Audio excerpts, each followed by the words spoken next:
I don't talk about that night near Pope Lick unless someone genuinely wants the truth. People dismiss the stories as small-town myths.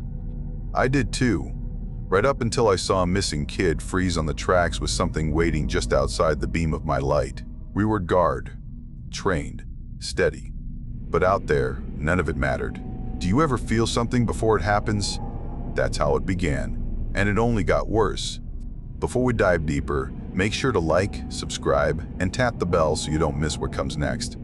I still think about that night on the edge of Louisville, late autumn. Air cold enough to sting the nose. Houses spread out thin, streetlights spaced far apart like the county got tired of paying for them. Kids' bikes on porches. Quiet roads leading toward the tree line where Pope Lick Creek cut through the woods. I never liked that side of town. Even back then, it felt like the place waited for something to happen. I was in the guard back then, still young, still thought nights like that were simple. You show up, you help the locals, you go home, nothing more to it. Sheriff's office had asked for bodies to help look for a missing teen. Girl had wandered somewhere near the old trestle, the one everyone in Louisville knows. No monster story. Just an old rail line that already took too many folks who thought they could outrun a train. Sheriff said they needed extra hands for a sweep before temps dropped any lower. We got the job. Our squad rolled out in trucks just after sunset. Reyes rode up front. He was our sergeant. Tight haircut, tight jaw. Always tense but reliable. The kind of guy you wanted giving orders because he treated orders like they were promises. In the back with me sat Red, Hawk, Malik, and Wilcox. Good mix. Red was from Eastern Kentucky. Always had a look like he had already seen the worst and was waiting for round two. Hawk got his name for having eyes that missed nothing. Quiet as hell but sharp. Malik was the joker. Too loud for the dark sometimes, but he kept spirits up. Wilcox was the new guy. Thought he had something to prove. Butterbar attitude without the rank. We rolled down a narrow road until houses thinned out and tree shadows swallowed the headlights. When the truck stopped, we piled out into cold mud. Sheriff's deputies were already there, leaning near their cruisers, rubbing hands together, trying not to look tired. One deputy briefed us. Girl was 17. Last seen near the hiking trail by Pope Lick Creek. Some friends said she liked climbing the trestle. Dumb thrill. Folks fall every year. No monster story. No weird crap. Just a dangerous stretch of steel. They wanted to comb the wooded areas before they called for dogs in the morning. Reyes nodded through it, already unfolding maps on the hood of a cruiser. He laid out sectors, told us how to move, reminded us not to wander too close to the rail line. We keep it clean and simple, he said. In, out, report anything. We checked radios, night vision batteries, flashlights. Not much talking, just routine. My boots crunched leaves as I walked with the others toward the trailhead. The deputies stayed behind. They spread out near the road line. We pushed deeper into shadows and thin brush. It felt normal, cold, quiet. Just another late-night search. We weren't spooked. Not yet. Red took point with Hawk. I fell behind them. Malik hung back with Wilcox, who kept whispering questions about the girl, where she was from, what school she went to, stuff that didn't matter. Malik told him to focus. Rookie shut up for about 5 seconds before asking something else. Trees closed in around us, bare branches above, wind sliding through them like loose wires. I kept my hands tucked near my vest because the chill dug in deeper the farther we walked. Might have been the creek pulling air through that little ravine it sat in. By then the houses were long behind us. Just dark woods and faint moonlight bouncing off old metal rails on the high trestle up ahead. You could see it between trees if you knew where to look. Long spine of steel stretching across the valley like someone forgot to bury it. We followed the lower trail, sweeping side to side with flashlights. Saw nothing but trash from hikers, broken bottles, burned out fire pits left by kids. Smelled wet leaves and old creek water. Heard nothing but our own boots and the far-off hum of a train on some other line somewhere else. Looks like every other damn missing person call, Hawk said under his breath. Reyes didn't answer. He just kept scanning. He hated open-ended missions. No timeline, no clues, no real direction. But he handled it. We reached a point where the trail split, one path curving toward the creek, the other angling toward the base of the trestle. Reyes checked his map, clicked his light, and pointed us down the creek side first. Walk slow, he said. Eyes up. Radios check every 20 minutes. We all muttered back, and he set the pace. Wilcox tripped over a root and cursed. Malik laughed at him, too loud. Reyes told both to shut it. Red muttered something about rookies always tripping in the dark. Felt like any other night patrol, just colder. We pushed another 100 yards along the creek. Mud sucked at our boots. Water gurgled over rocks. The moon made shapes on the surface that looked like broken glass. My radio crackled once, probably picking up some interference from the steel structure overhead. Nothing weird, just rail lines messing with waves. Hours earlier, I'd been sitting in the armory thinking the night would be a waste of time. That feeling stuck until we hit the shadow of the trestle itself. Something about standing under that thing always felt off. Even then, before anything happened, I felt it in my gut. A heaviness, like the place carried memories no one wanted. Red checked his watch. "We keep going?" he asked. Reyes nodded. "Stay tight." We moved on. Flashlights cutting narrow paths through brush. Breathing getting louder in the quiet.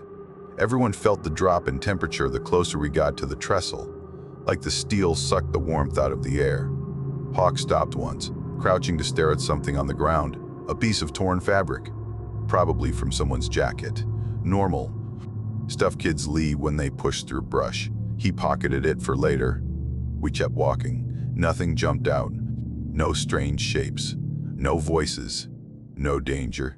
Just cold woods and old metal above us. Looking back, that normal part almost feels strange.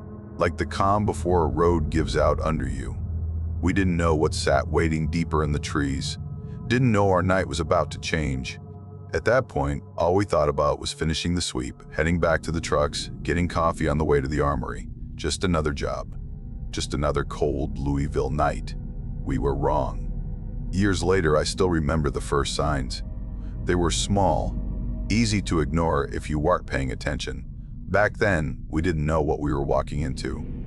We just kept pushing along the creek, heads down, following procedures like we always did. Wind came down the ravine in thin bursts.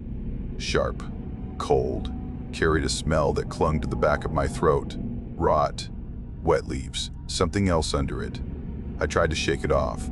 Places near creeks always smelled like that. Red slowed at a fence line ahead. The thing ran along the base of the hill where the trestle rose. Should have been intact. Rail company kept it patched because of idiots climbing the tracks.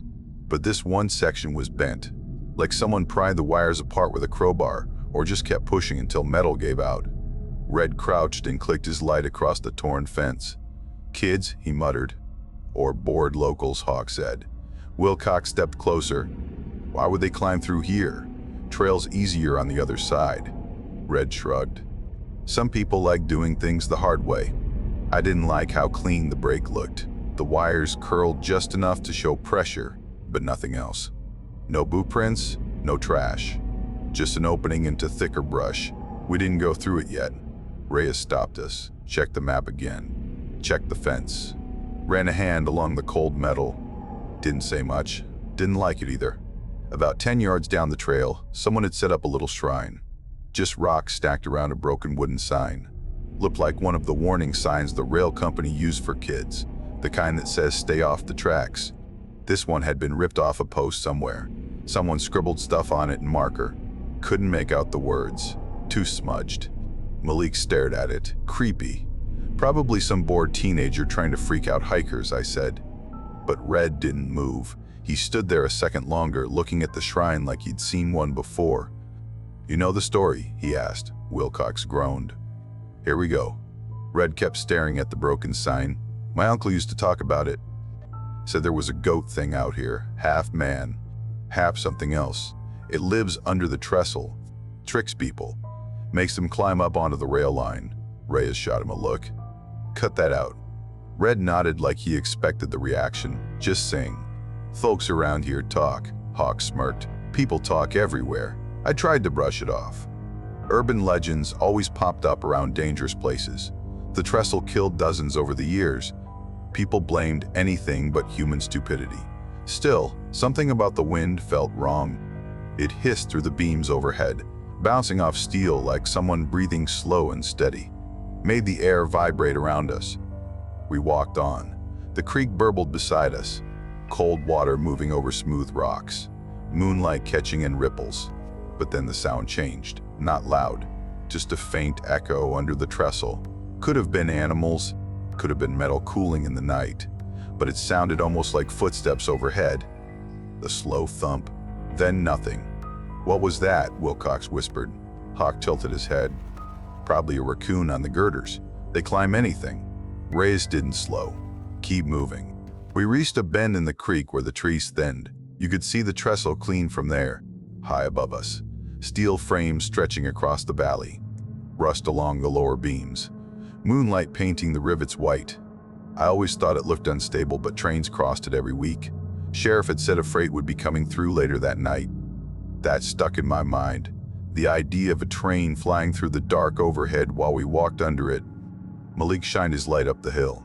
"I hate this place," he muttered. Red stepped up beside him. "My uncle said the goatman whistles."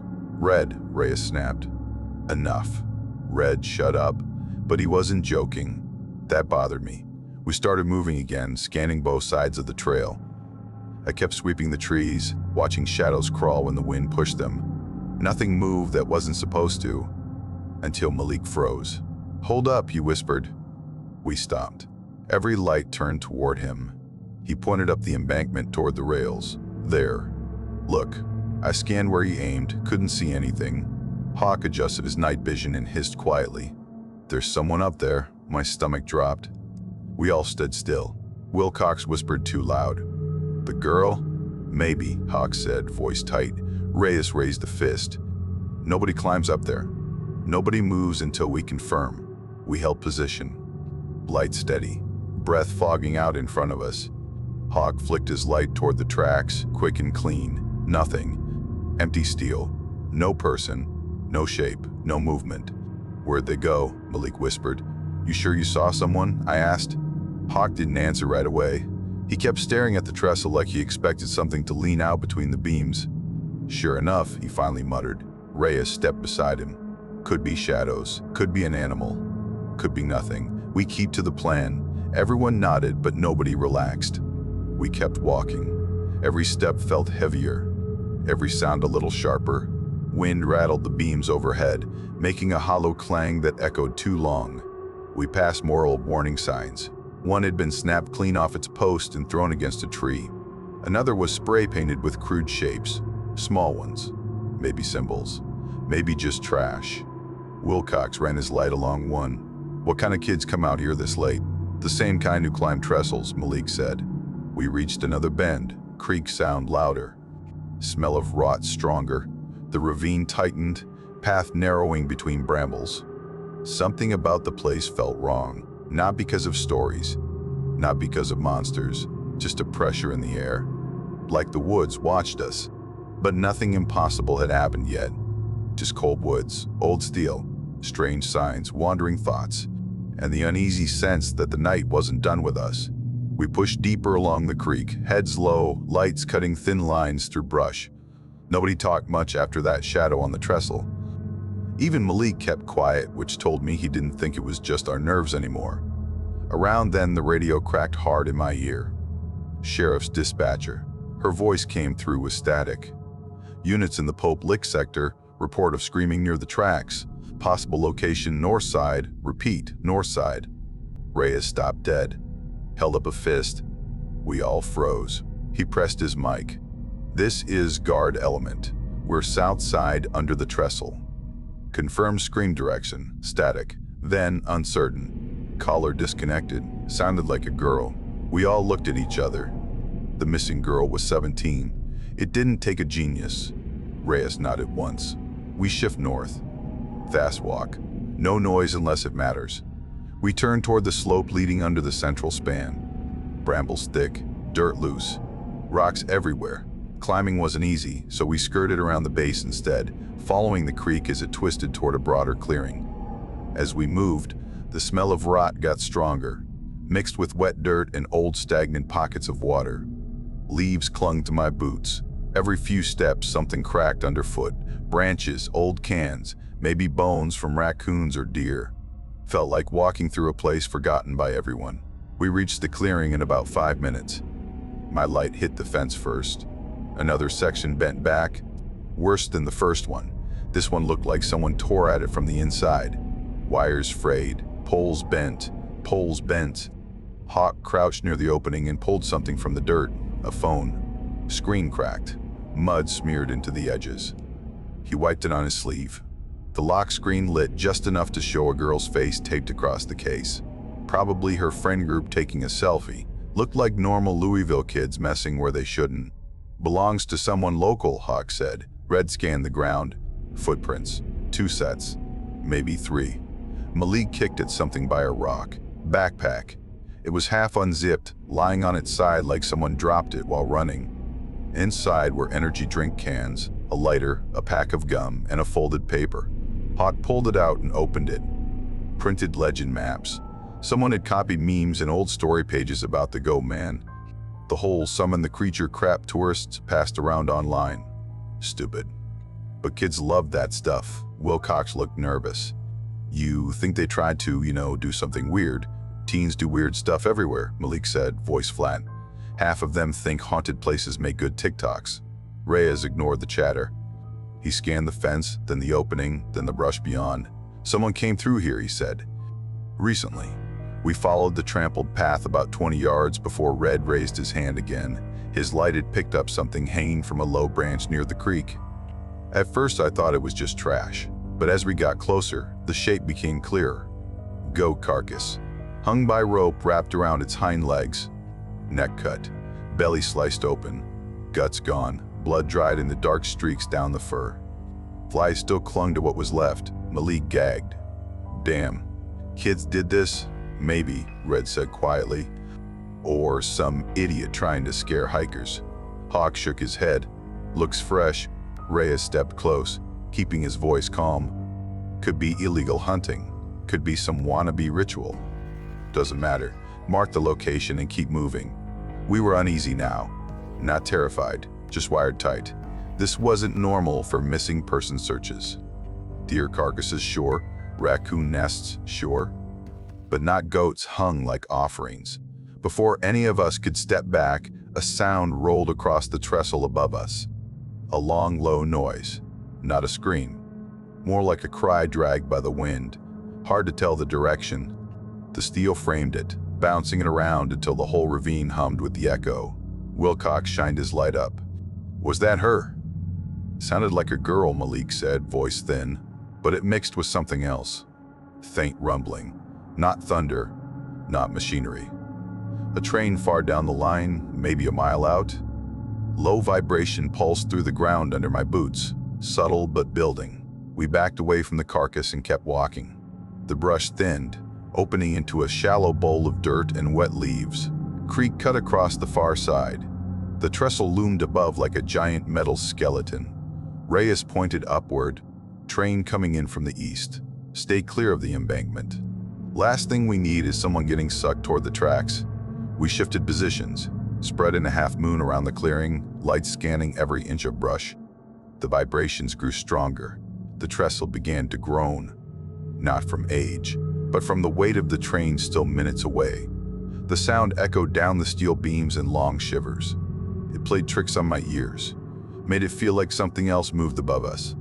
Malik froze first. Listen. We all stopped. Even the wind held back. Then it came again. A voice, faint, high, either crying or yelling. Hawk lifted his radio. Dispatch. Possible voice contact south sector, under trestle. Cannot confirm. Advise. Static swallowed his call. Reyes tried his own. Guard element to dispatch. Say again. More static. The steel overhead kept humming.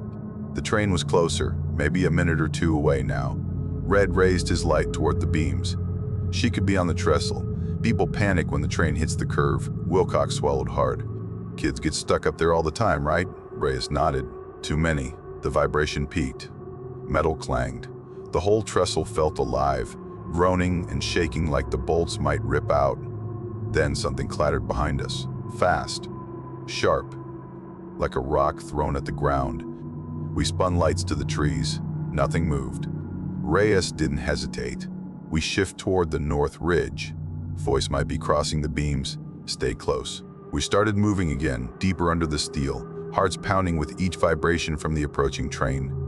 Every sound felt magnified. Wind hissed through the girders. Branches creaked. Brush rustled to our left, but nothing came out. No monsters, no impossible shapes. Just night twisting simple noises into something wrong. But the unease wasn't imagined. Someone was out there, or something, and it was getting closer. We pushed under the trestle where the beams crossed low over the ravine. The ground turned soft and uneven. Mud sucked at our boots. Roots twisted under the leaves. The whole place felt tighter, boxed in by steel and cold air. The train still hadn't reached the main span, but the vibrations were stronger. The metal above us rattled in long, deep shivers. Every time a gust of wind hit the beams, the whole structure groaned like it hurt. Reyes raised his hand again, telling us to spread just enough to cover the ground but stay within arm's reach. We weren't going to lose anyone in the dark. Not in that place. Red swept his flashlight along the ravine wall. Tracks here, he said. Fresh. We crowded around.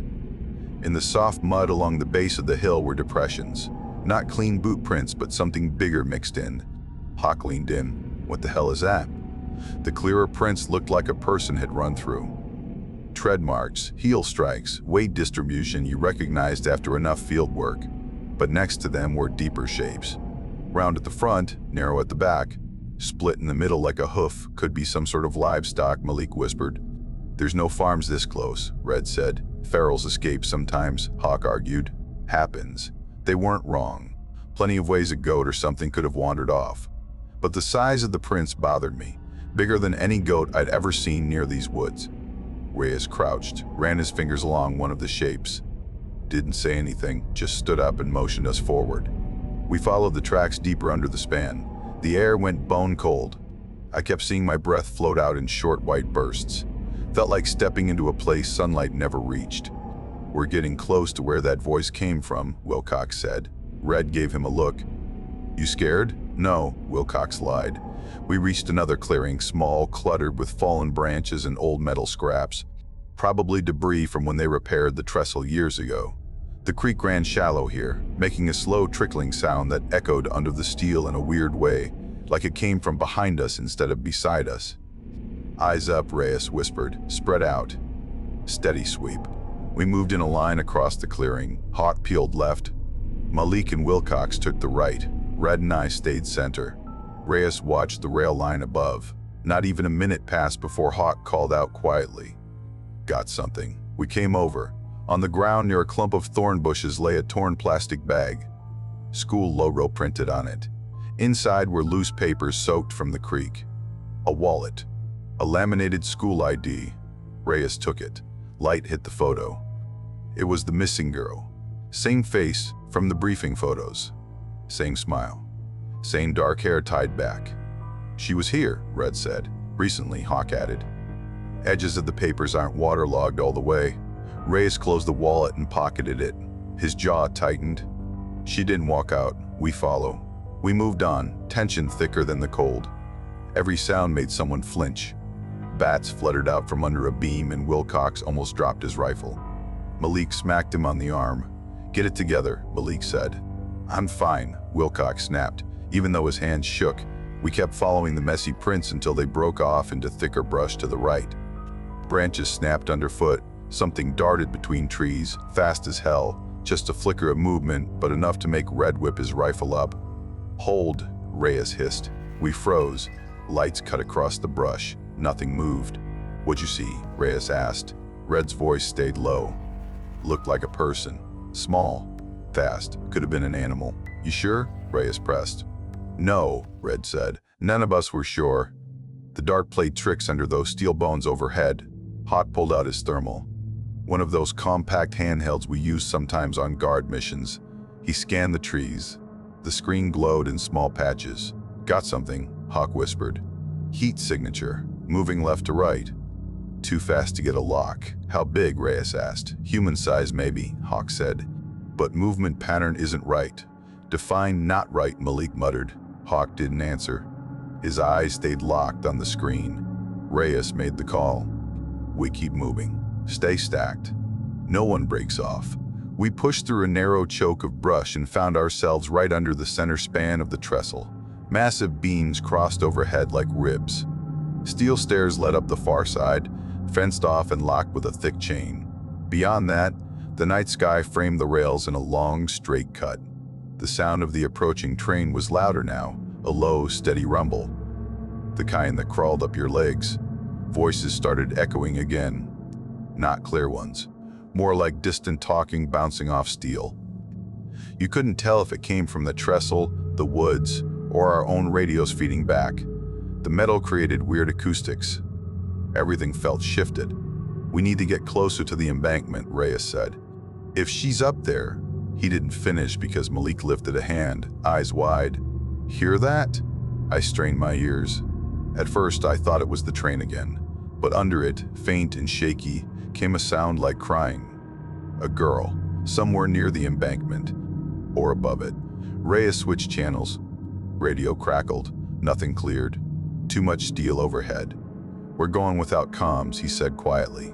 "Stay tight." We moved toward the slope. The hoof-like tracks reappeared in the mud, clearer now. Deep, pressed in with weight. Malik stared at them too long before I nudged him forward. "No animals leave prints like that around here," he whispered. "Maybe not," I said, "but we're not guessing. We're finding the girl." We climbed the slope, breath steaming, boots slipping. The closer we got to the trestle base, the louder everything became. Train rumble, wind through beams, strange echoes that didn't match our steps. About halfway up, Wilcox cursed. "What now?" Malik asked. Wilcox pointed ahead. Something moved, I swear it. Reyes didn't slow. Eyes front, no stopping. We crested a small rise and spotted debris. A small fire pit, ashes still warm. A crushed snack wrapper. A jacket half buried under dirt, torn in a few places like someone snagged it while running. Red lifted it. Teen size. Matches the missing girl's style, Hawk added. Reyes took in the scene. She was here tonight, maybe still close. I felt it then, the sense we weren't alone. Not just being watched, being followed. Something in the woods kept shifting just out of sight. Too quick to catch. Too quiet to track. Reyes saw it in our faces. "Stay sharp, we're not backing off. Whatever's out here doesn't dictate our pace." We nodded, but unease settled deep. Above us, the train let out a long horn blast as it approached the curve. Under us, the ground vibrated in a slow, rolling pulse. And somewhere in the dark, something big moved again, keeping pace with us. Close. We climbed the last stretch of the slope until the trestle base loomed overhead. Steel pillars shot straight into the dark like cold towers. The train was minutes out now. Ground shook in slow pulses. Leaves rattled. Even the air felt tense. Reyes signaled us to form a line and move slow. He wanted control. No surprises. But the woods around us had other plans. We stepped into a narrow patch of trees where the brush thinned. The hoof-like tracks cut straight through the mud ahead, clearer than before. Deep, heavy. Whatever made them wasn't small. Wilcox whispered, "This doesn't make any sense." "Keep your mouth shut," Red muttered. We moved 10 more yards before something snapped hard in the brush behind us. Not a twig, a full branch. Loud, sharp, close. We spun as one, rifles shouldered, lights hitting the trees. Something big had moved fast through the undergrowth, left a clear tunnel of crushed branches and leaves. "Eyes left," Reyes barked. Then it hit us. Something charged out of the brush, low and fast, kicking dirt and leaves into the air. We didn't see all of it, just a shape covered in fur, thick shoulders, legs pumping hard, too big to be a deer, too fast to be a person. It clipped Malik, slammed him sideways into the dirt. His rifle flew out of his hands. He choked out a yell, rolling on the ground, mud streaked across his gear. "Contact left," Red shouted. Lights swept the area, but whatever hit Malik darted back into the trees before anyone could fire. Just a blur of fur and weight disappearing behind trunks. "Hold fire," Reyes ordered. "We don't shoot what we can't ID." Hawk rushed to Malik, pulling him up. "You good?" Malik breathed hard, shook his head, but forced himself up. "Something hit me, hard. I didn't see hell, I don't know what I saw." "You saw an animal," Reyes said, voice steady. "Wild pig, maybe." "No pig runs like that," Malik said quietly. We didn't argue. We just tightened up and moved again. Reyes pushed us forward, keeping the trestle in sight. The girl could be close. Maybe she ran from whatever knocked Malik down. We broke through the trees and into a small clearing tucked against the base of the structure. Moonlight slipped through gaps between beams overhead. The place smelled like damp dirt and old bones. Because that's exactly what was there. Bones. Scattered across the ground. Not arranged. Not stacked. Just strewn around like animals dragged them here over time. Some were small, likely deer or raccoon. Others were long and human-sized. Hard to tell in the dark. But they were cracked open in several places. Hollowed. Wilcox froze. "What the hell? Stay sharp," Reyes said. His voice barely held steady. Hawk moved his light across the clearing and froze it on a torn hoodie snagged on a branch. Bright blue. Same color from the missing girl's photo. Red took it down and turned it over. The front was shredded. Claw-like marks, ragged and deep. "Matches the girl's description," Red said. Malik swore under his breath. "No way she's okay." Reyes shut him down with a glare. "We don't assume anything. She could have dropped it while running. We keep moving." No panic. But I could see it. Nobody bought that fully. The damage on that hoodie didn't look like it came from brush or a fall. We didn't linger on the bones or the hoodie. Reyes forced us out of the clearing, deeper toward the embankment. The slope grew steeper and rockier. My boots slipped twice. Malik favored his side where the thing hit him. Every few seconds, something rustled in the woods behind us. Moving parallel. Keeping pace. "Feels like it's hurting us," Malik whispered. "Animals don't hurt people," Hawk muttered. Red didn't say anything, jaw tight, eyes narrowed, like he knew something he didn't want to say. We reached a narrower section of trail that climbed in a zigzag up the embankment. The rails were still above us, maybe 30 feet higher. Wind cut across the beams, making a long whistle through the metal. We started climbing. Slow, careful steps. Rocks slid underfoot. Brush scraped our arms. Halfway up, Hawk stopped cold. He pointed up the slope. Movement. We aimed our lights. Something tall shifted between two steel supports. A shape. Upright. Thin at the top, thick at the bottom. Could have been a person. Could have been something else. The silhouette held still a second long enough for my stomach to drop. Then it slipped behind a beam and vanished. Red whispered, "That wasn't human." Reyes didn't allow discussion. "Move, now." We didn't argue. We climbed the last stretch to the top and reached a flat ground area just below the rails. Brush thick on both sides. Trestle supports towering above. More bones lay near the base of the nearest support. A few scraps of fabric, human-looking, fresh compared to the older bones. Malik swallowed hard. Someone's been using this area. For what? I don't want to know. Reyes scanned everything. We hold here. Defensive posture. 2 watching the ridgeline. 2 watching the base. 1 on the trestle ladder. Controlled movement. We set up positions. Hawk took the ridge. Red covered the base. Malik and Wilcox got the sides. I went with Reyes to the ladder access gate. The chain across it was snapped, not cut.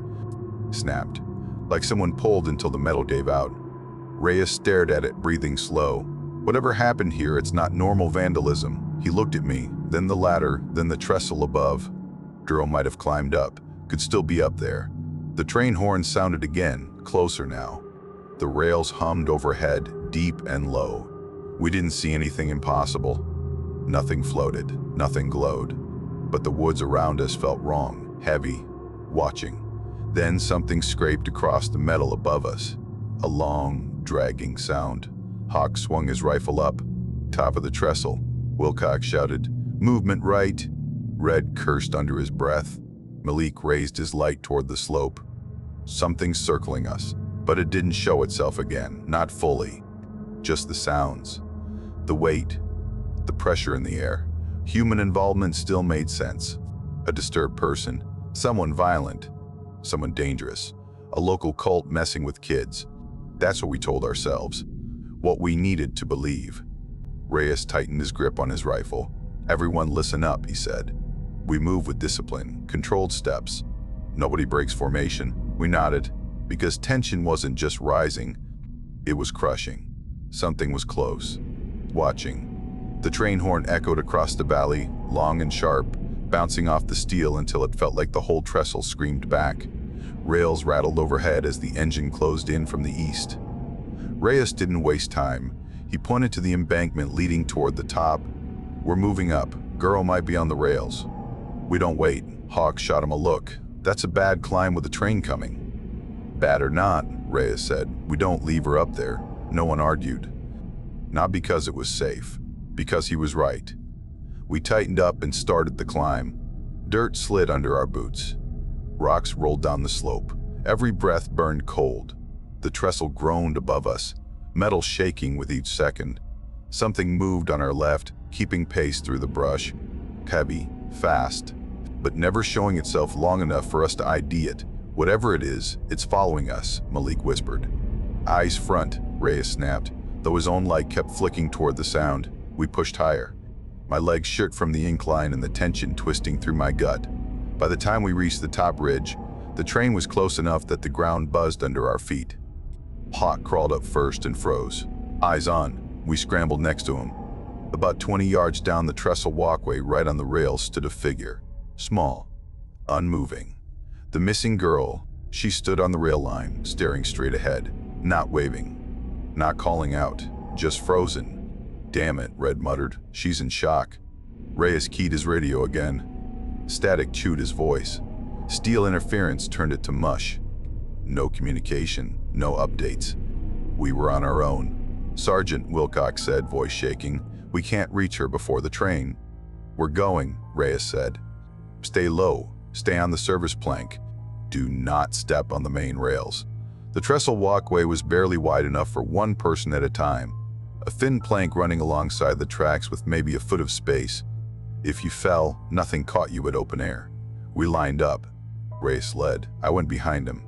Hawk covered rear security. Malik, Red, and Wilcox held the ridge until we got closer. We stepped onto the plank. Immediately the wind hit us hard, rushing through the steel like a throat. Cold, sharp. The train horn blasted again somewhere down the line. Closer. Too close.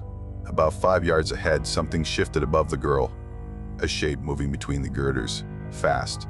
Heavy. "Sergeant," I whispered, "something's up there." "I see it," he muttered. "Keep moving." We crept forward. Each step felt like standing on nothing.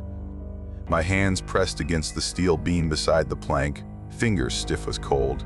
The girl didn't move, didn't react, just stared forward like she didn't hear the approaching train at all. Then it stepped into view, not fully, just enough for me to see long legs bend behind the girders, thick fur along the thighs, shoulders hunched, a head that looked wrong, too narrow, too long, goat-like, but not shaped right. A person's height, but moving nothing like a person. It didn't make noise, it just paced above her, back and forth, like it was waiting for us to get closer, or waiting for her to move. Wilcox cursed somewhere behind us. Malik breathed fast. Red kept his rifle up, finger off the trigger, but ready. We got close enough that I could see the girl's breath fog in the cold. She wasn't dead. She was awake. Her hands were clenched at her sides, knuckles white. She wasn't crying. She wasn't blinking. She was trapped in fear. The steel vibrated now. Hard. Train was seconds out. Reyes called to her, voice low but strong. "Ma'am, look at me. We're here to help you. Do not step on the main rail. Come to me." She didn't turn, didn't twitch, just breathed shallow. The creature above her shifted again, moving down the girder as the vibrations intensified. It angled itself like it was trying to block her escape from the opposite side. "Sergeant," I said, "it's pushing her toward the center." "I see it," he whispered. The horn blasted hard enough to make my teeth hurt. The lights of the train glowed through the trees far down the line, bright and angry. Reyes stepped off the plank and onto the rail bed, risking everything. "Cover me," he ordered. Hawk hissed, "You can't. Cover me." Reyes moved fast. He closed distance on the girl, boots landing on the wooden ties between the rails. He grabbed her arm and pulled. That's when the creature reacted. It moved with a burst of speed down the girder beside us. Not a jump, not a fall. A controlled drop like it knew every inch of the trestle. Its body hit the steel with a thud. Large, heavy. "Contact!" Red yelled. My light caught it for a split second. Thick fur across its chest. long legs ending in hooves, shoulders broader than any animal I'd seen. Its face stayed in the shadows. I saw only dark shapes where eyes should be. Then it charged, not at Reyes, at Hawk. Hawk swung his rifle up but didn't fire, no safe shot. The creature slammed him sideways into the beam. Hard. He grunted, stumbling, nearly losing his footing on the inch-wide plank. "Hawk, hold the line," Malik yelled from the ridge. Hawk fought to stay upright. "I'm good," he gasped, even though he wasn't. Reyes dragged the girl toward the service plank. "Move," he yelled. "Everyone fall back." The train roared closer. The rails screamed under us. Light blasted down the line like a wall of white. The creature looked toward the train, then toward us. It seemed to weigh something in its mind, or whatever mind it had. Red finally got a clear shot. "On your left," he warned. Reyes ducked with the girl. Red fired one round, then another. Both hit metal, ricocheting, but the sound was enough. The creature recoiled. Its hooves clanged against the steel. It backed away, turned, and then, like it had done it 100 times, leapt off the trestle into darkness. Not floating, not flying, just dropping with animal control until it vanished below. Reyes shoved the girl onto the narrow plank, flattening her against the support just as the train hit the main crossing. The blast of wind nearly tore me off. Hawk was thrown sideways but caught a beam. Metal screamed, debris flew. Heat rolled over us as the engine thundered past inches from our helmets. We held on, every muscle locked, vision shaking from the force. Then slowly the train passed. The rails quieted. The wind died. We were still alive. Barely. The train kept roaring past, every car slamming wind and grit into us. Steel screamed. Sparks rained down from somewhere up the line. The whole trestle shook like it wanted to tear itself apart. Reyes held the girl tight against the support beam. She clung to him, shaking hard, eyes wide and unfocused. I pressed myself flat to the plank, gripping the steel with both hands so I didn't get peeled off by the blast. Hawk groaned behind me. When I looked back, he was slumped against the beam. One leg twisted weird from where the creature slammed him. His helmet was cracked down one side. Blood smeared his cheek. "You good?" I yelled. He shook his head slow, breathing through clenched teeth. Legs screwed. "Stay down," I shouted. Like he had any other choice. Red and Malik crawled onto the plank from the ridge, rifles up, checking every angle. Wilcox scrambled after them, pale and shaking but keeping his weapon ready. The train thunder drowned out everything for a few seconds, even our thoughts. When the last car passed, the sudden silence felt unreal. Only the rails hissed with leftover vibration. Dust floated in the air. The cold rushed back in hard. Reyes pulled the girl in close. "You safe." "We got you," he said, voice rough but steady. She didn't answer, just stared at the empty tracks like she expected something else to step out of the dark. Red scanned below the trestle with his light. "Where'd that thing go?" "You see it drop?" "Yeah," Malik muttered. "Thing fell like it didn't care if it broke its legs." "Animals jump," Wilcox said, voice shaky. "Big ones. Mountain goats do insane stuff." Red shot him a look. "This isn't Colorado." I kept scanning the steel beams above. Something about the silence didn't sit right. The creature moved too smart, too deliberate. It didn't panic when the train hit. It waited. It watched. And it wasn't gone. Reyes shifted the girl into my arms. "Hold her," he ordered. "Malik, Wilcox, check Hawk's leg. Red, watch our rear." "What about you?" I asked. Reyes didn't answer. He just stepped onto the rail bed again, eyes fixed on the steel spine stretching across the valley. I saw it then. A shadow on the far side of the trestle. Tall, thin, upright. It stood on the opposite beam, gripping the girder like it had hands shaped wrong. It didn't sway. Legs braced. It stared across the gap at us, unmoving. "Contact right," I yelled. All lights snapped toward it. For 1 second, the beam lit up its shape. Just enough to confirm what we saw earlier. Furred legs ending in hooves. Torso bent forward like something twisted it long ago. Shoulders too wide. Head horned but not clean crooked. Broken looking, like the bone didn't grow straight. Its eyes didn't shine. They swallowed the light instead. Malik swore loud enough to echo under the whole trestle. "What the hell is that?" Wilcox raised his rifle. Do we shoot? Negative, Reyes barked. No clean shot. It's across the rail bed. The creature stepped sideways along the girder. A sure, smooth movement, not clumsy, not panicked, like it had lived on steel its whole life. Red tracked it with his sight. It's flanking. Hold, Reyes growled. We fall back slowly. Keep formation. The creature didn't charge yet. It paced, testing distance. Watching the girl in my arms like she mattered more than the rifles pointed at it. Hawk tried to sit up. Don't let it circle, he hissed. Malik braced him. Stay still. The creature finally stopped moving. Its chest puffed once, like a slow breath. Then it crouched, muscles tensing under fur. Sergeant, I warned, it's lining up. It lunged. Not at us. At the rail beam, closing the distance in a single leap that slammed hooves in the steel with a sickening clang. We scattered sideways on instinct. Reyes shoved me and the girl toward the support beam.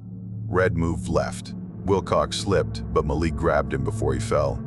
The creature climbed, hooves hooking metal like claws. It reached our side in seconds. Back, Reyes shouted. Get off the open plank. Too late. It slammed into Hawk again, harder this time. Hawk cried out, sliding sideways toward the open drop. Malik grabbed the straps on his vest, anchoring him with pure panic and strength. The creature swung its arm, long, sinewy, and hit the beam inches from Red's head. Metal dented. Red fired a burst in reflex, muzzle flash lighting the thing's face for a split second. What I saw didn't leave me. Not then, not now. Skin under the fur where there should have been bone. Teeth too many for a human mouth. Eyes too deep. Not glowing, just empty. Reyes moved fast. He charged it with his shoulder, slamming it against the girder. The thing stumbled, hooves scraping for grip. It hissed. Not animal, not human. Something in between, and lashed out, catching Reyes across the vest. I forced the girl behind me, pressing her against the crossbeam while keeping my rifle aimed. Clear shot, Red yelled. No, Reyes barked. Too close. The creature tried to grab Reyes again. He ducked, kicked its leg, and jammed his shoulder into it a second time. The creature slipped. For half a second, one hoof dangled off the girder. Malik fired one round, just one aimed at the steel next to it. The round ricocheted. The bang was sharp. The creature recoiled. Then it jumped. Not a fall this time. A deliberate drop. It pushed itself backward, over the trestle's edge, and vanished into the dark beneath. A heavy thud sounded somewhere far below. Then nothing. No movement, no sound. It was gone again. Reyes doubled over, breathing hard. Malik hauled Hawk fully onto the plank. Red kept scanning the drop-off with shaking hands. Wilcox stared at the empty space where the creature disappeared like he expected it to climb back up any second. My own heartbeat felt like it hammered through my skull. Reyes stepped toward me and the girl. We're leaving, he said. Right now. We got her. Hawk's wounded. We're done, nobody argued. No one wanted to stay on that trestle 1 second longer. We started moving off the plank in a tight, slow file. Every step deliberate. Every noise a threat. The woods below stayed silent, which was somehow worse. The girl finally whispered something, voice dry, barely audible. It wanted me on the tracks, she said. Reyes swallowed hard. Not anymore. We got off the trestle. Alive. But the night wasn't done with us yet. We made it off the trestle slow and tight, nobody breaking formation. Hawk leaned on Malik with every step, dragging his busted leg through brush. The girl stayed glued to my side, gripping my sleeve like she thought the ground would open up if she let go. By the time we reached the ridge, radios finally cleared. Static faded. Signals came back in sharp bursts. Reyes keyed up quick. Guard element. We have the missing girl. One injured. Request EMS at Trailhead now. Repeat. Now. Sheriff's dispatcher answered fast, voice tight. Copy that. Deputies en route. Ambulance on standby. Hawk winced with every step down the slope, sweat freezing on his face. Malik kept saying, I got you, man, over and over like a chant. Red stayed on rear security, scanning the woods like the creature would burst out behind us. It didn't. The trees stayed still. Wind hissed through branches. The trestle groaned one more time behind us, like it was settling back into silence. When we reached the lower trail, deputies were already running toward us with flashlights. One of them took one look at the girl and called in the medics. Another saw Hawk's leg and didn't bother asking questions. They just radioed for a stretcher. The girl finally spoke again when paramedics wrapped her in a foil blanket. "He chased me," she whispered. It made noises, like it was trying to talk. The medic nodded like he'd heard worse, but his eyes showed he hadn't. "Was it an animal?" he asked soft. She shook her head slow. "I don't know." That was the closest anyone got to an answer that night. Hawk got taken to the ambulance next. His leg was swollen bad. Bone maybe cracked. He kept trying to downplay it, but every bump in the path made him groan. "You're lucky," the medic said. "Could have fallen off that whole damn bridge." Hawk just muttered, "Didn't plan on it." The sheriff showed up quick after that. Older guy, thick jacket. Looked like the night annoyed him even before we told him what we found. Reyes gave him the rundown clean girl found near the trestle, possible animal attack, strange trespassers in the woods, evidence scattered all over. He didn't ask about monsters, didn't want to.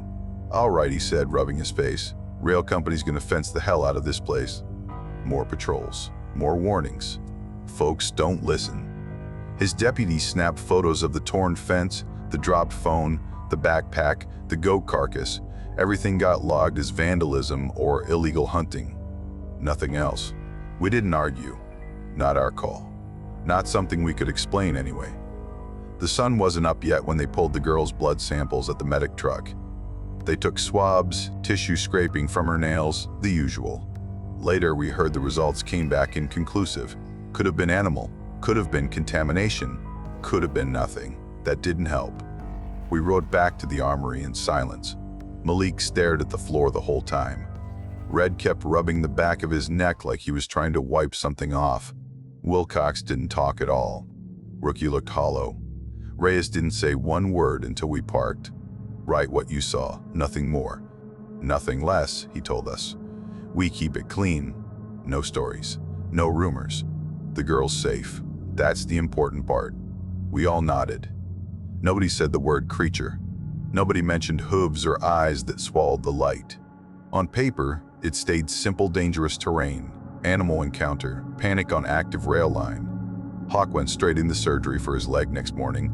He still walks with a limp sometimes. Says the pain comes back when the weather changes. He jokes about it, but not when he's near anything made of steel. Malik transferred out of state a few months later. Said it was for family reasons. None of us argued. We knew the real reason. Red stopped hunting, said the woods around Louisville didn't feel the same. He still won't go anywhere near the trestle. Wilcox locked up tight after that night. He stuck with the guard but never volunteered for another night mission. Too much silence rattled him. Reyes stayed the same on the outside. Solid. Professional. But every now and then, during drills or briefings, I'd see him stare off for a second toward nothing. Toward memory. Toward steel beams and cold wind. As for me, I tried to forget. Tried to chalk it up to fear and darkness and stress. But I can still hear that thing's hooves hit the girder. Still see its shadow drop into the ravine like it belonged there. Rail company reinforced the entire trestle within a few months. New fencing. Big signs. Deputies parked near the trail on weekends. Folks stayed away for a while, but not forever. Kids dare each other. Stories spread. People talk. And the legend of the Pope Lick monster just keeps growing. So that's the end of our video. If you made it this far, make sure to hit like and subscribe. It really helps the channel and it's free. And if you want more terrifying encounters like this one, check out the other videos on screen right now. Thanks for watching and stay safe out there. See you soon.